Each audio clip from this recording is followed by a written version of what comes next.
Well, hello and welcome. We are live from our studios in Auckland Park, Johannesburg. Thank you for tuning in. You are watching The Week Ahead with myself, Liesl Wilson. Interact with us on our social media platforms at The Week Ahead, or you can use the hashtag The Week Ahead. So on that note, let's take a look at what we can expect.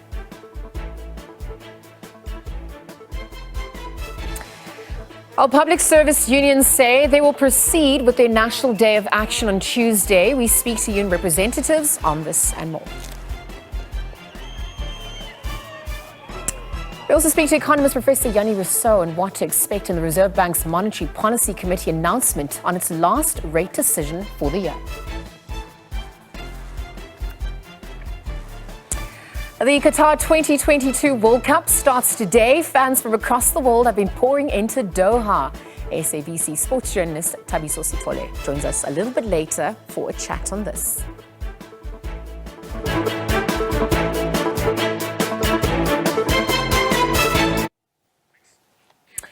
All right, we start off by taking a look at public sector unions who have slammed government's latest public pronouncement on a 7.5% wage offer set to be presented to public sector workers, describing this as misleading.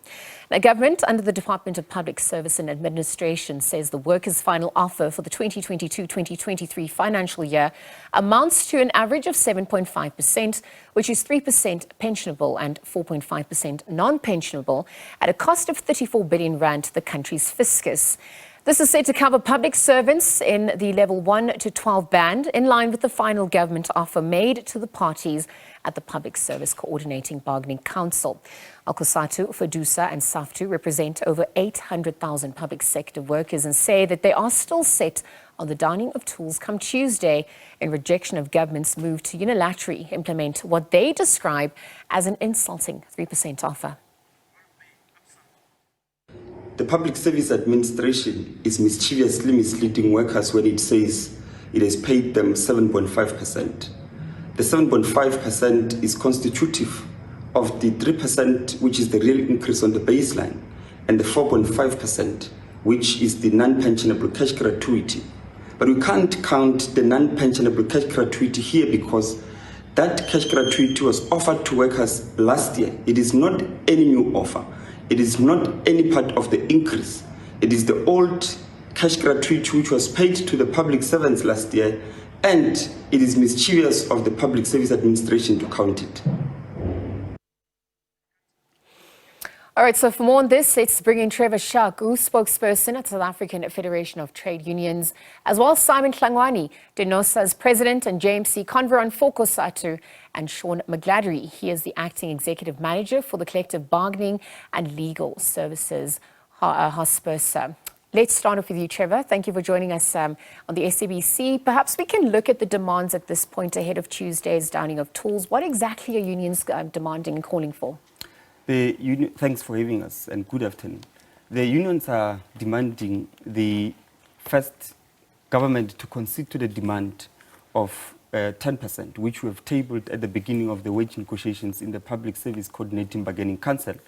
The second one is that in demanding that, and for the implementation of that particular amount, we are rejecting the 3% which government has offered and actually has unilaterally implemented on the 17th of November, that is this last week.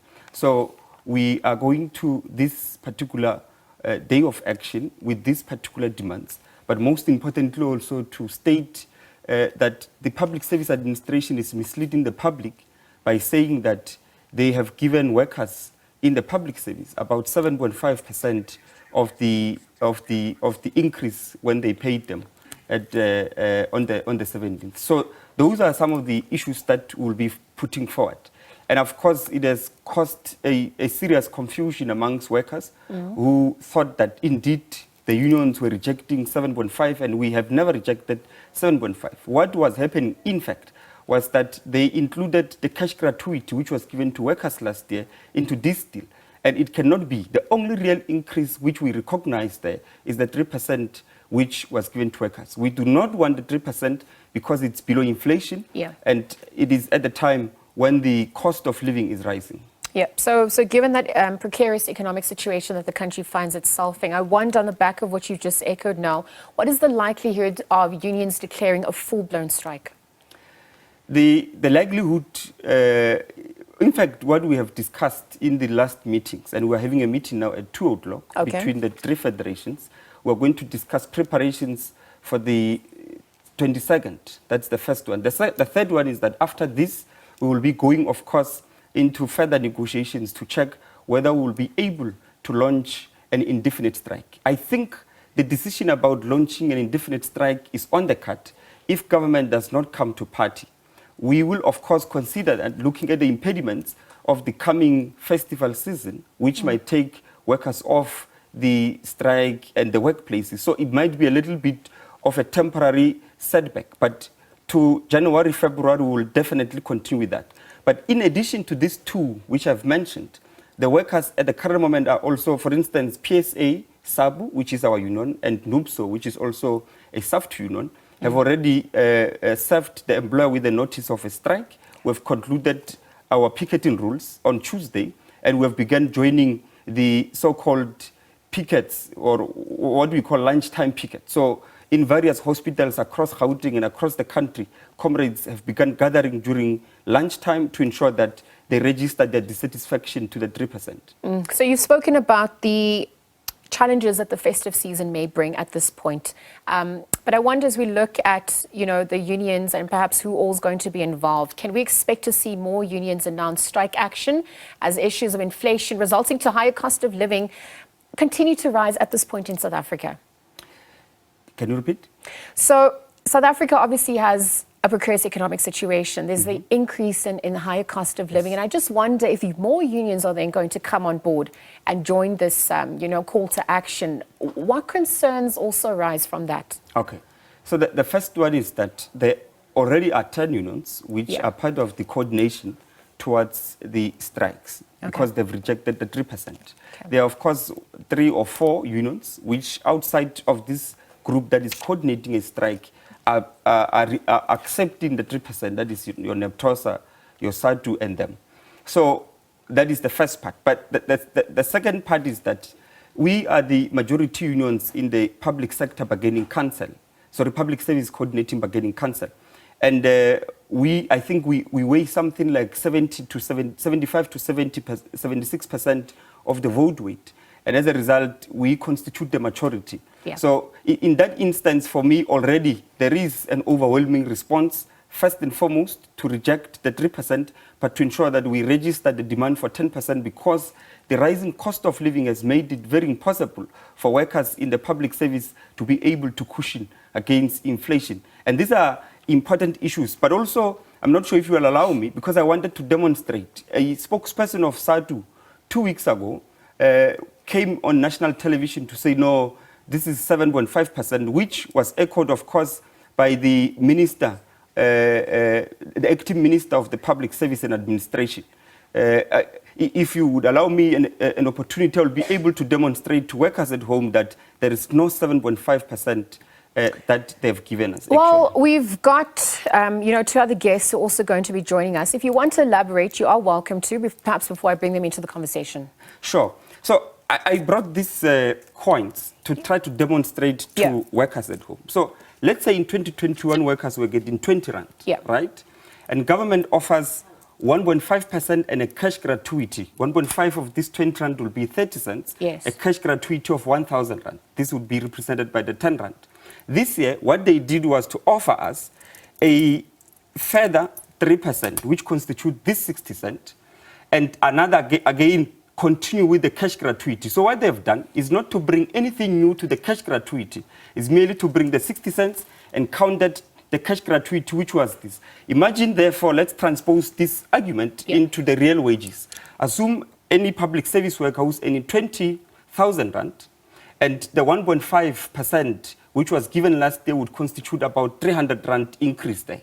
And a cash gratuity, which will be 1,000 rand. So the worker would have went home with 21,300 rands.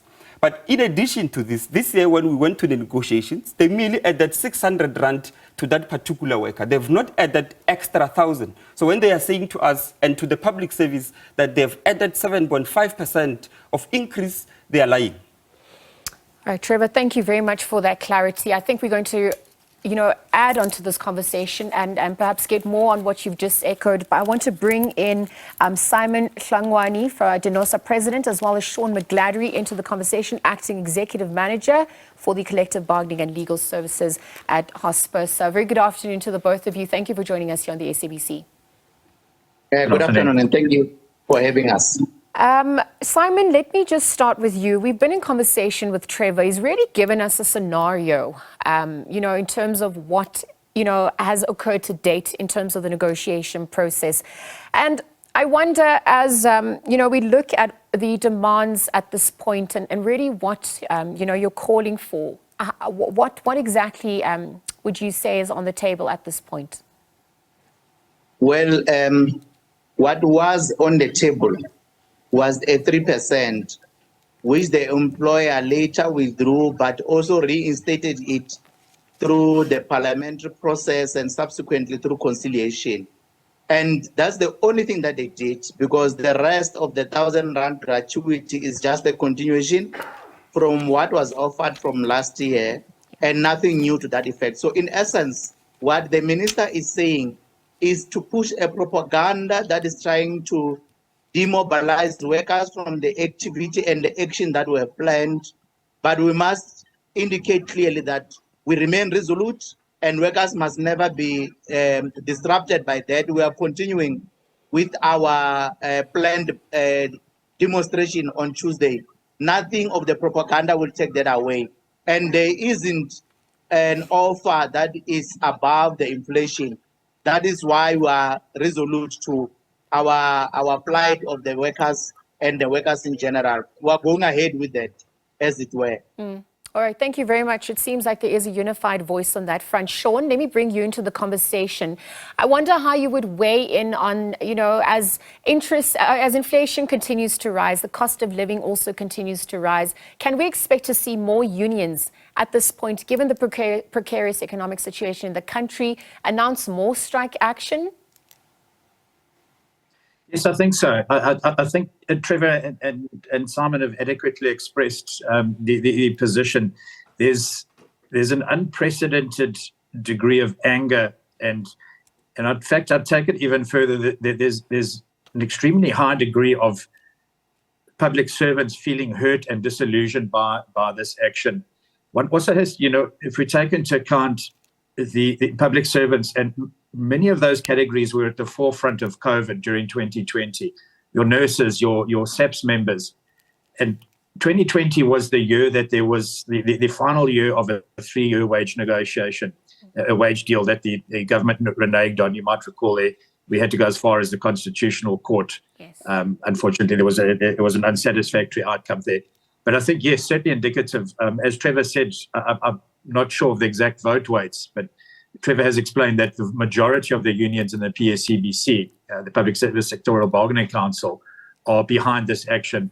And the mere fact that this is a unified action of all these unions across 3 federations, and I think that's certainly indicative of the sentiment out there, and it certainly demonstrates the appetite for unions to take this further and take it as far as we can in terms of the government's action. So, Sean, with that said, your organization, I believe, mainly represents people from the healthcare sector, including nurses and doctors. And I wonder at this point of the negotiation process, what mandate have they given you? Our mandate at this stage is a clear rejection of the demands, of the final offer of the employer.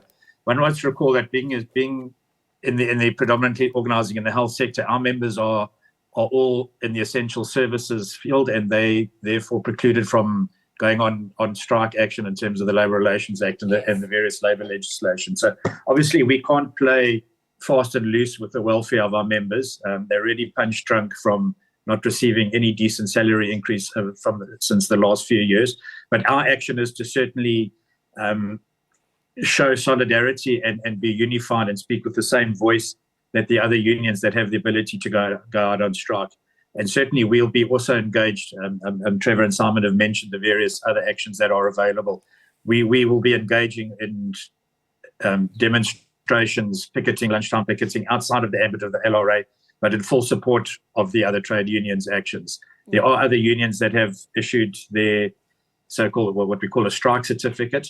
And in terms of that, in terms of the law, we are able to then lawfully picket. So yes, we will be the voice of our members, even though they can't be out on strike, but we will be engaging in as much action as we can. Okay, so because I actually wanted to then ask, how effective it is as a strategy for your members, but you've spoken about, you're standing in solidarity. So thank you for clarifying that. Simon, just in terms of what we can expect come Tuesday, walk us through at this point what we can expect and how this is also going to impact the broader society, particularly as we enter the festive season. Well, we have planned that on Tuesday is a National Day of Action, and we are going to have a major march. That will be a national major march in Pretoria, where we are marching to the National Treasury to hand over a memorandum of demands to the Minister of Finance. But we're still going to have other marches in other provinces, in the other 8 provinces. So different marches led as such. What we are going to do is that most or almost all our members are going to descend into the different marching points, and we march to those identified areas on a day. The impact might be that there will be disruption. Firstly, is that obviously the workers are going to down tools in order to join the march, but there's also going to be a lot of disruptions in the cities where we're going to be marching on the day. But it's all for a good cause as far as we're concerned, and this is why we're calling upon everybody, including the public, US media, as well as the tax industry and everyone else, to join us on the day, because as soon as we have we will receive a better increase, it means we'll afford to utilize even public transport, to buy the foods and goods from all over. So it is everyone who will benefit, but also we're going to stabilize the public service afterwards, as long as we have won and gained from what we'll be fighting for on the day. So Tuesday is that major big march that we're going to have, and our primary target is National Treasury and the Department of Public Service and Administration. Hence, we'll even have other marches in other provinces to target your provincial legislatures, National Assembly, as well as the Premier's offices. That's what we have planned for the day on Tuesday. Thank you very much. All right, thank you very much for that. Trevor, in conclusion, any final thoughts, parting words that you'd like to echo on the back of what both Sean and Simon have echoed before we wrap up the conversation? We are appealing to all the public service, even members of those unions who have agreed to the 3%, to ensure that they join this, because what workers might not realize is that here they're not only losing in terms of real wages, but that they're also losing in terms of pension increases. Yeah. They would have lost more than 9.8% combined in the last 3 years in terms of increases. So they might not see it today, especially in the context of the fiscal consolidation that is being implemented. Government is trying by all means to save, and it is using workers to do and to execute that particular program. So we are saying to them, come and join us in numbers on Tuesday, but even beyond that, join our comrades who are in hospitals and some in schools who might be picketing during lunchtime, because it is at this moment where we should demonstrate unity of workers in the public service, but also not just the unity of workers in the public service for their own interest, but even for the own interests of those who are beneficiaries of public service, because this comes at the expense of the... We are not just workers there for the sake of working, but we are there to ensure that we deliver service to our people. Yeah. Absolutely. Well, Trevor, thank you very much for joining us in studio and for clarifying that. Again, Trevor Shaku, spokesperson at the South African Federation of Trade Unions, Simon Mhlongwane, DENOSA President, and Sean McGladdery, Acting Executive Manager for Collective Bargaining and Legal Services at Hosper. So really weighing in on the PSA, who's the public service action, which obviously going to be taking to a national day of action come Tuesday. Again, just echoing what that will entail. We'll leave the conversation there. Developing story we'll continue to monitor throughout the week. For now, that's a quick ad break, and we'll be right back on the other side of this. Stay tuned.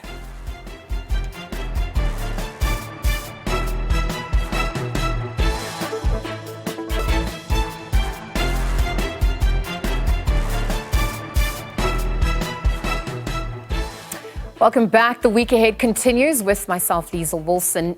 In other news now, the Reserve Bank is later this week expected to announce an interest rate hike. Now, economists predict interest rate increases of 0.5% this month, but say that there is a chance that it could be 0.75%. The current prime lending rate is sitting at 9.74%. But to make sense of these numbers and more, we're going to be joined by Professor Yanni Rousseau, an economist from Wits Business School. Prof, good afternoon. Thank you for joining us here on the SABC. Good afternoon, Liesel, and good afternoon to the viewers. Prof, perhaps you can just, divulge and really get into, this another interest rate increase expected this week. Perhaps the percentage we're looking at this point. How would you weigh in on what we can expect? Yes, my expectation is that there will be a further increase in interest rates, and personally, at this point in time, my expectation is 50 basis points or half a percentage point. And the reason for this, quite simply, is that inflation is not under control as it should be. All right, so Prof, then with that said, with that prediction, this increase obviously comes at or potential increase rather comes at a time when consumers have tightened their belt. How much more is this going to affect consumers, and how much more can consumers in fact cut on their budgets? Well, we have to remember that when we look at inflation, it's not only the actual number at the moment, but we also have to look at inflation expectations. Because inflation expectations remain high, it is necessary for the Reserve Bank to act. So we will see action until such time as inflation expectations change. Yes, indeed, consumers, especially those with debt, will feel the impact. But you have to remember that there are also many people in South Africa who are savers, who have money on deposit at banks. Whenever interest rates go up, they will be in a better position because the interest that they earn on their deposits will increase. So we always have to remember that they are not only paying from interest rate increases, but there are also people who gain from higher interest rates, and then specifically those with bank deposits who earn interest on their savings. All right, so then as we enter the festive season, just on the back of what you've echoed, there also seems to be indications that there's a possible petrol increase next month. So it doesn't really look like this December is going to be good for consumers. Perhaps it's not something that they had in mind come Christmas. Well, South Africans collectively pay the price now for bad government decisions, bad government we had under Mr. Zuma, bad government we had under Mr. Ramaphosa. As a result of that, the economy is not growing, and we're all feeling the pain of that. So my advice to consumers, especially in the festive season, is to avoid further debt wherever they can, because if they go into more debt, they will have to pay higher interest on such debt going into the new year. So my advice is avoid debt where you can. But in short, Liesel, we are paying a high price as South African civil society for the bad government we've had over the past 15 years. Prof. Yanni, then as we also look at the macro dynamics that are unfolding, perhaps, the issue of geopolitics also coming into play, can we say or foresee that the new year might bring some relief to the pockets of consumers? How would you weigh in on that? Well, if we can see an end to hostilities between Russia and the Ukraine, the oil price, for one, will decline, and that will bring relief to South Africans through lower diesel and petrol prices. At the same time, if the Reserve Bank is successful in its monetary policy in containing both inflation and inflation expectations, we might move to a point where interest rates can decline, if not next year, perhaps then in 2024. And there is pain for the process to get inflation under control again. But remember, in South Africa, we are in a much better position, for instance, than in the UK, where inflation is now over 11% per annum. And nobody wants to be in an environment of such high inflation because people really feel the pain of higher prices.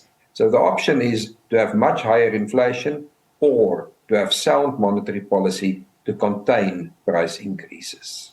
Prof, I know that spending is key to keeping the economy circulating. Just in closing words, imparting words as you mentioned some advice and tips that you had for consumers. I wonder if you could just reiterate that, perhaps as we do enter the festive season and mitigate against some of the potential challenges that could come in the new year.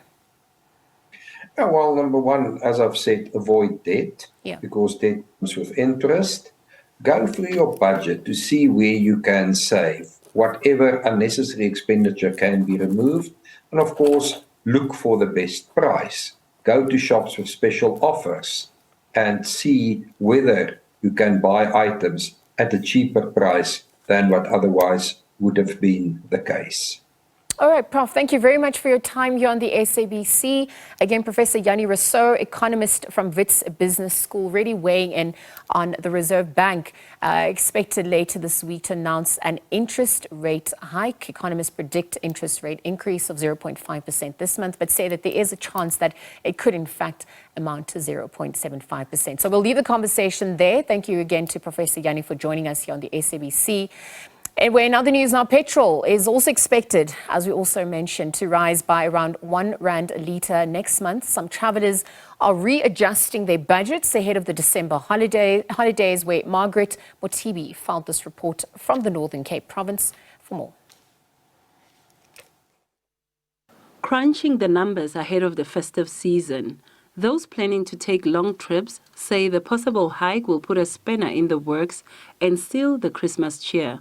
Travelers expected to dig deeper into their pockets are seeing red. Marlene de Kooker, who will be driving from Kimberley to Cape Town, says her children can expect a dull Christmas. Normally we go to Cape Town in December, and we were planning a trip in for this year, but I really don't know how are we gonna cut on the costs because of the fuel increase. So I'm thinking of cutting back on my children's Christmas clothes and Christmas gifts just to cover the cost of the petrol. Another motorist who was planning to take a trip of 1,400 kilometers for the festive season says he might have to reconsider. So we do have holiday plans. Me and my wife and the kids were planning to go to Durban. This is going to really affect us. As you know that the petrol prices has already increased so much. When you go on holiday, you understand this accommodation, is food, is also clothes for children, and as Christmas is coming, this is going to be very difficult for us. While motorists wait with bated breath for the official announcement from government, many are hoping the hike will not be as steep as anticipated. Margaret Motibi, SABC News, Kimberley. Well, Eskom has temporarily suspended rolling blackouts, citing sufficient recovery in the generating capacity, but the power utility says that the rolling blackouts will be reinstated again from 5 p.m. this afternoon. A 27-year-old man has been arrested in connection with the bomb threat message that was sent to Eskom's Chief Operating Officer, Jan Abelholzer. Eskom says the man was arrested in the Vosman area at Emalaheni in Mpumalanga, where the bomb threat against Abelholzer was made back in May. Eskom has thanked the Hawks for their assistance in tracing the man who allegedly used an unregistered SIM card to send the bomb threat. The power utility says that other executives have been targeted in the recent months, and it takes such threats against its staff very seriously. Moving on to other news making headlines this week, the Senzo Meyiwa murder trial at the High Court in Pretoria has adjourned, of course, on Friday, and this is until Monday, with state witness Tumelo Madlala wrapping up his testimony. The state concluded the re-examination of Madlala, who was amongst the people who were in the house when the star goalkeeper was shot. Meyiwa was shot and killed back in 2014 during an alleged robbery at the home of his then-girlfriend, Kelly Kumalo, in Fosterus in 2014. Madlala is considered one of Meyiwa's best friends. While wrapping up his testimony, where 5 men are on trial for Meyiwa's murder, Madlala says that he was scared when he attended an identity parade just a few days after Meyiwa's death. As that trial resumes tomorrow, we're going to leave it there for now. We'll be back on the other side for more news and updates. You're watching The Week Ahead with myself, Liesl Wilson. We'll be right back.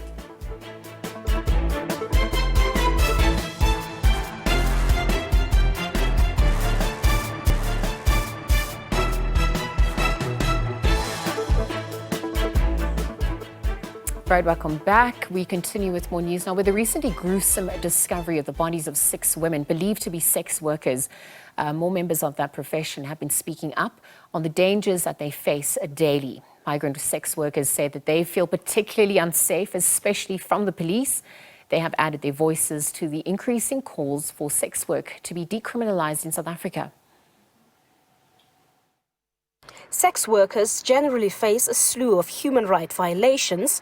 They are often shunned, ostracized, and openly violated. For migrant sex workers, at times the discrimination is far worse. They are softer targets for law enforcement exploitation due to their precarious immigration status. I remember once they came for their arrest, I tried to speak him and he understood that I'm not a local person. Then he sprayed a pepper spray to me, asking me that, why are you here? What are you doing? If you don't have money, if they arrest you, they ask you to give them free service. How many times? Several times, because when I'm working, when it comes to arrest of the police, you can't deny it because you want them to release you. It makes me scared too much because I feel unsafe in front of the police, whilst I have to be protected with the police as a human being. As fear increases among sex workers, advocacy group Sisonke says government needs to speed up the bill that aims to legalize sex work in South Africa.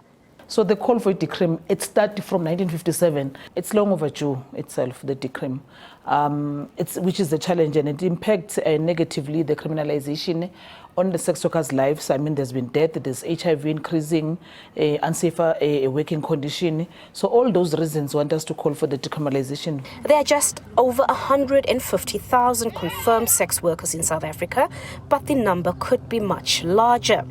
Economic hardships have seen an increase in sex workers. The influx of foreign nationals has also contributed to more migrant sex workers in the last decade in South Africa. They too believe that decriminalizing sex work would give them a fair fighting chance. Yeah, I feel so, because now the thing is we are criminalized. That's why they are taking advantage, because we don't have voice on it. If you go to the police station, police, they won't listen to you. They start calling you names. Sisonke has rejected concerns that decriminalized sex work would lead to an increase in child prostitution. They in fact believe that it might help with human trafficking. We believe that if sex work were to be decriminalized, we would then be able to track and also to measure if there's any, trafficking that is happening out there. Because as I stated earlier on, that none of the sex workers would want children to be exploited or anyone to be trafficked. Government is currently working on a bill to decriminalize sex work. It might come to effect in 2024. We must also, on the other hand, appreciate that we need to take our communities along with us, because legislation alone does not solve the problem. However, legislation protects, because then you put in place systems that are supposed to protect. But obviously the final is, 1, what do the police do to protect them? 2, what does the health system do to protect them? 3, what does society do to protect them? On societal stigmatization, Buthelezi says, just like with same-sex rights and abortion, people will learn to accept.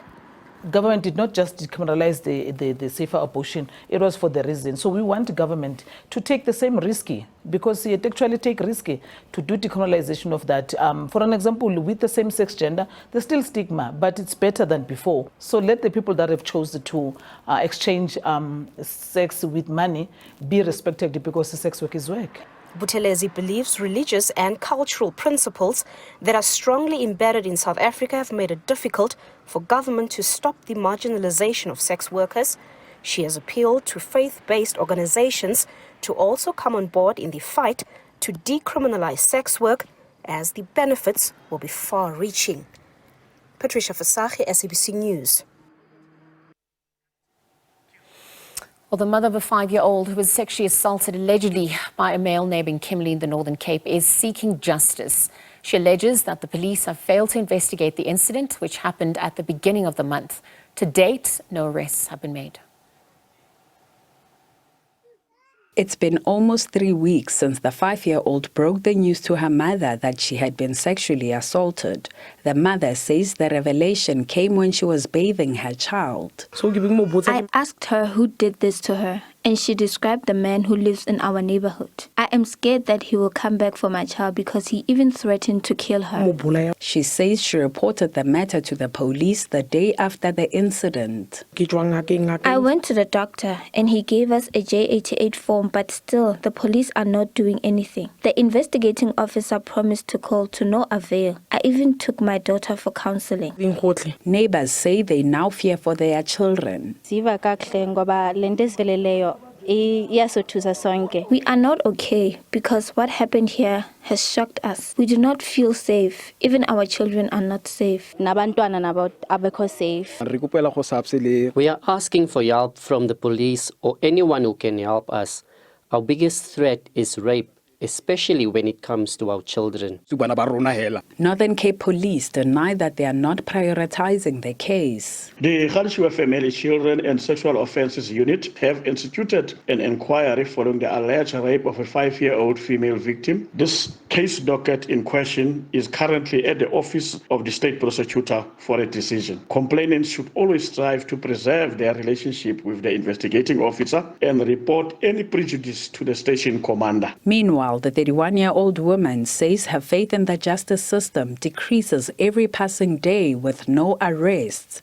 Neria Hlakotza, SABC News, Kimberley. Well, the Mamelodi court has become another white elephant. Residents want straight answers from the Department of Public Works. There are no signs that this construction project is going to be completed anytime soon. Surrounded by overgrown grass and sprouting weeds, the construction of the building was hedged with the best intentions. It was aimed at easing pressure on the existing court in the township. Under construction since November 2013, it was meant to have been completed in 2015. Instead, the completion date was extended to 2018. And to date, the project is nowhere near completion. Residents have to travel long distances to the township's other court. Fikile Construction, which won the tender to build the court, has reportedly not been on site since 2014.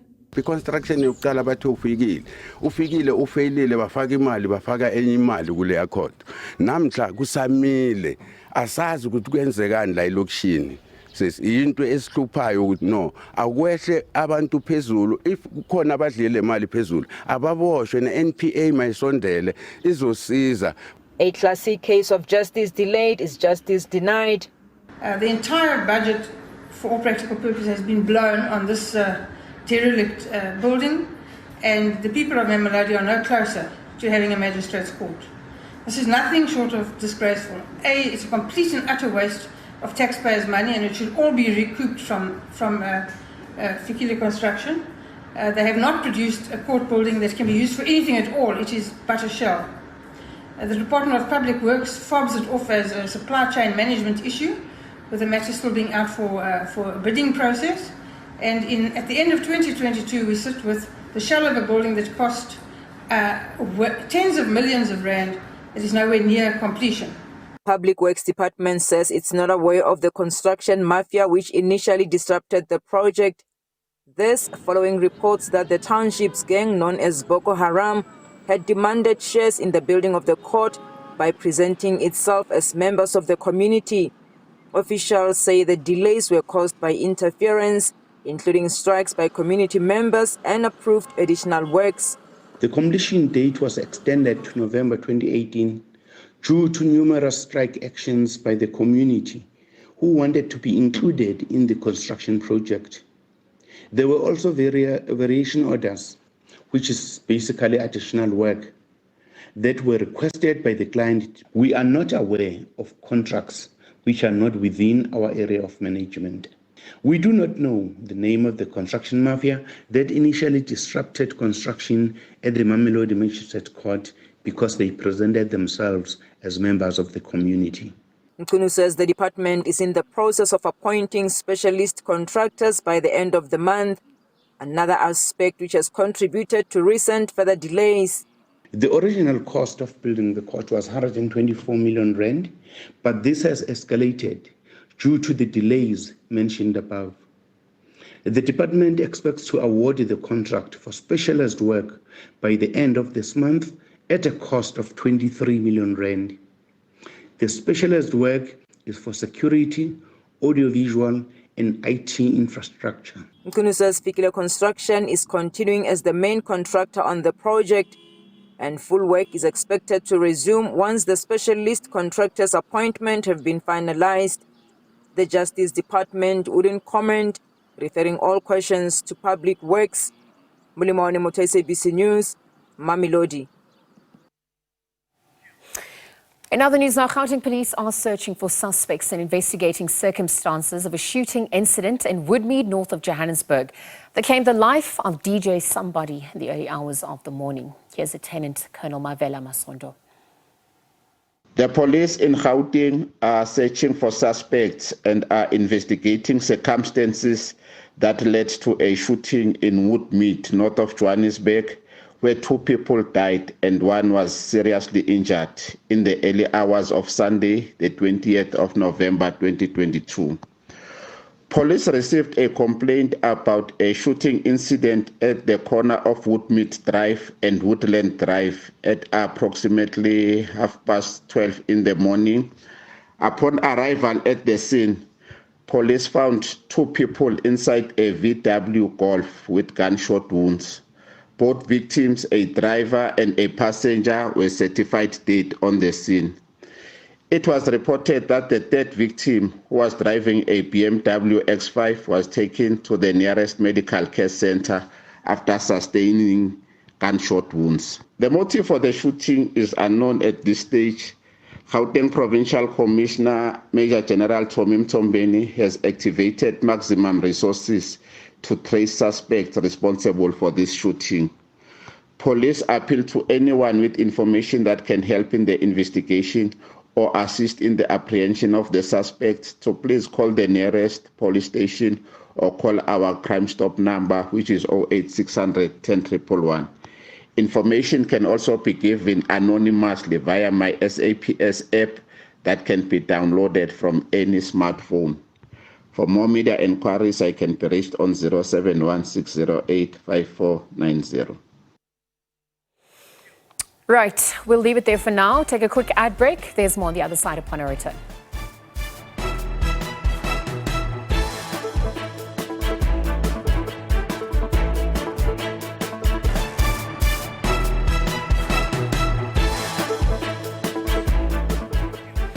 Welcome back. The week ahead continues. Now, the Qatar 2022 World Cup starts today, and fans from across the world have been pouring into Doha. Some fans have had to brave 20-hour journeys with multiple layovers, especially those who are coming from South America. But they've stepped off the plane, ready to start the party. The opening match between Qatar and Ecuador will be held at the brand new Al Bayt Stadium in Al Khor. It's happening this evening after the opening ceremony. And Qatar and FIFA hope that the spotlight will turn to action on the pitch. It comes after the hosts face mounting criticism over the treatment of foreign workers, LGBTQIA+ rights, and social restrictions, including the banning of alcohol at stadiums. Well, FIFA President Gianni Infantino has accused the World Cup critics of hypocrisy during a news conference on the eve of the World Cup in Qatar. The tournament begins today in a country which has been criticized over a range of issues since it was named as host 12 years ago. Homosexuality is illegal in the conservative Muslim country, and some soccer players have raised concerns for fans traveling to the event, especially lesbian, gay, bisexual and transgender individuals and women, who rights groups say Qatari laws discriminate against them. But World Cup organizers have repeatedly said that everyone, no matter their sexual orientation or background, is welcome during the tournament. The Qatar World Cup is the first to be held in a Muslim country, with strict controls on alcohol, presenting challenges for the organizers of an event sponsored by a beer brand and often associated with beer drinking fans.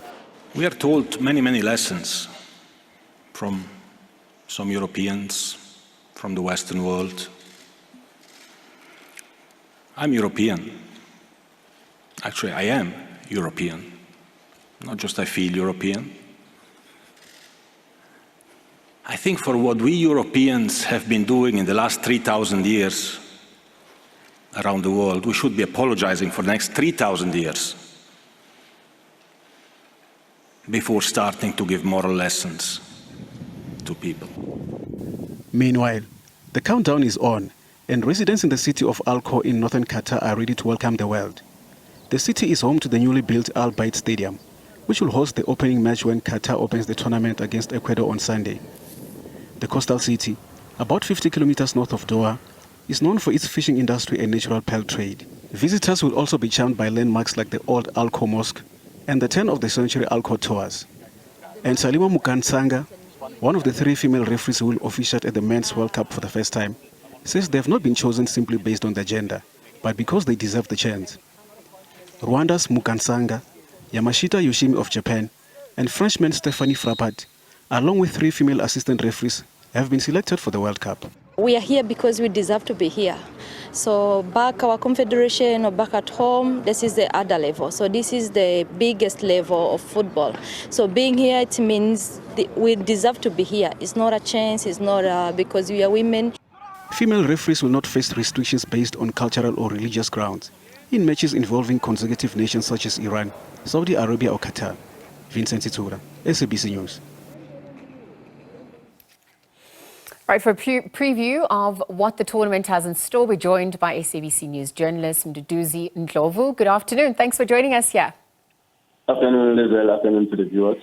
Mdu, the beautiful game kicks off today. FIFA Men's World Cup is here. Some players like Paul Pogba of France, Sadio Mane of Senegal, they've been touted out. They're going to be missing the tournament due to injuries. And, you know, I wonder what's going to be best for those teams that are facing the situation, perhaps as we enter the glorious moment to come. You've said it right, Lizelle. France is one of the teams that have been hit hard by injuries, and as defending champions, they are coming to this tournament looking forward to be the first nation ever to defend a World Cup title. But with the absence of Pogba, N'Golo Kante, and today we woke up with the news that their prolific striker Karim Benzema has also got injured in training last night, so it doesn't look good for France anymore. But anything can happen at any given tournament, like a FIFA World Cup, as the tournament begins this afternoon, where Qatar, the host nation, will take on Ecuador, of which Ecuador are looking forward to upset the host nation by beating them in their home, in their own backyard. We will understand that Qatar, as host nation, they are only participating for the first time ever in a FIFA World Cup finals, of which Ecuador on the other side, it's going to be their fourth participation in the FIFA World Cup tournament. Do the country, Qatar, obviously having a population of about 3 million people. It lies east of Saudi Arabia. It's along the Persian Gulf. And whilst there's a stain of the 2022 bidding process that remains, it's a hot topic as the tournament begins. What are you looking forward to the most, being in the sports fraternity at this point? It's unfortunate that the World Cup already, before even a ball has been kicked, it's been overshadowed by social restrictions in the Arab country, including alcohol and homosexuality, among others, of which that doesn't look good in terms of those who are maybe eager and enthusiastic to be part and parcel of this tournament. We are watching, and the global journalists and the world at large will be watching with a keen eye on what is going to happen, because it's the first time ever a World Cup tournament is in an Arab world, of which we know the restrictions in Arab countries. So we are just looking forward to a good tournament in terms of football being played. Like in this very same group A, where Qatar will be playing against Ecuador, we have our African brothers, Senegal, in the very same group, which will take on the Netherlands in their upcoming first match of the tournament. And the defending champions, France, of course, everyone, I believe, will be looking forward to seeing how they perform in their opening encounter, which will be on Tuesday. Yeah, so the kafala system was, lambasted, decries for human rights. There's obviously also the way in which they treat the LGBTQIA plus community and the banning of alcohol. So as we step aside from some of those controversies, which remain a hot topic, I wonder if you can speak about the opening match that's going to be happening between Qatar and Ecuador today at the Al Bayt Stadium. How much do we know about these two countries in terms of the style and the kind of ball that they're going to be playing?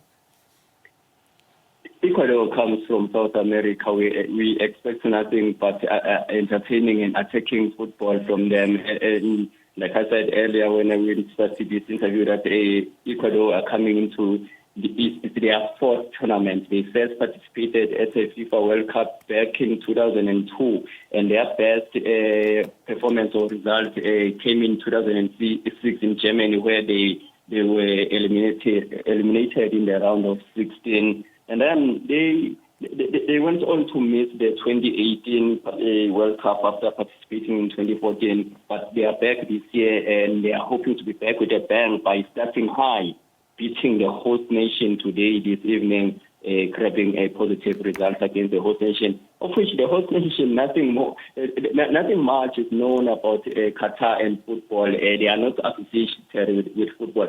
Actually, the Arab world is still developing when it comes to football. Hence, they now and again poach players, mostly those players who are in the twilight of their careers in Europe, to come and boost their league so that it will attract more viewers and maybe even more players or former stars in the world. Mdu, I have to wrap up this conversation. I know that there are some big stars to watch out for. Very quickly, we've got Lionel Messi, Cristiano Ronaldo, maybe their final World Cup. How would you weigh in on that?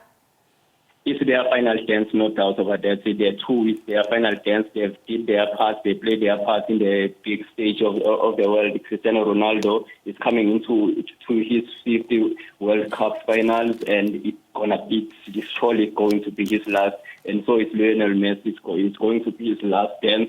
And Messi, especially, I think that he hopes that his country, Argentina, can just give him this title that has been so elusive. You remember that in the final against Germany, they lost that final in Brazil, that was 2014, after missing numerous chances. So they will want to go out and bow out with a trophy. And so it's Cristiano Ronaldo with this Portugal side that I think. Nduduzi, unfortunately going to have to leave the conversation there, but thank you very much for weighing in on what we can expect ahead of the 2022 Qatar FIFA World Cup. Again, Nduduzi Ndlovu is an SABC News journalist giving us the latest there. As we wrap up now, residents of Henneman in the Free State have killed one of two pit bulls that mauled to death a 3-year-old boy this morning. Police spokesperson Stephen Takeng says that the community says that they attacked the dogs, and one of them was beaten to death and set alight. The other pit bull has been taken to the SPCA for safekeeping. Police say that they removed the owner of the two pit bulls to a safe place after angry residents almost attacked him. Police have been deployed to the area where the situation is rather tense. Takeng says that the child was playing with other children when he was attacked by the two pit bulls. And just like that, we have come to the end of the show. Thank you very much for joining us. Again, we'll be back next week for a look at the week in review, but we'll leave it there for today. From myself, Liesl Wilson, and the team, until next time, it's goodbye.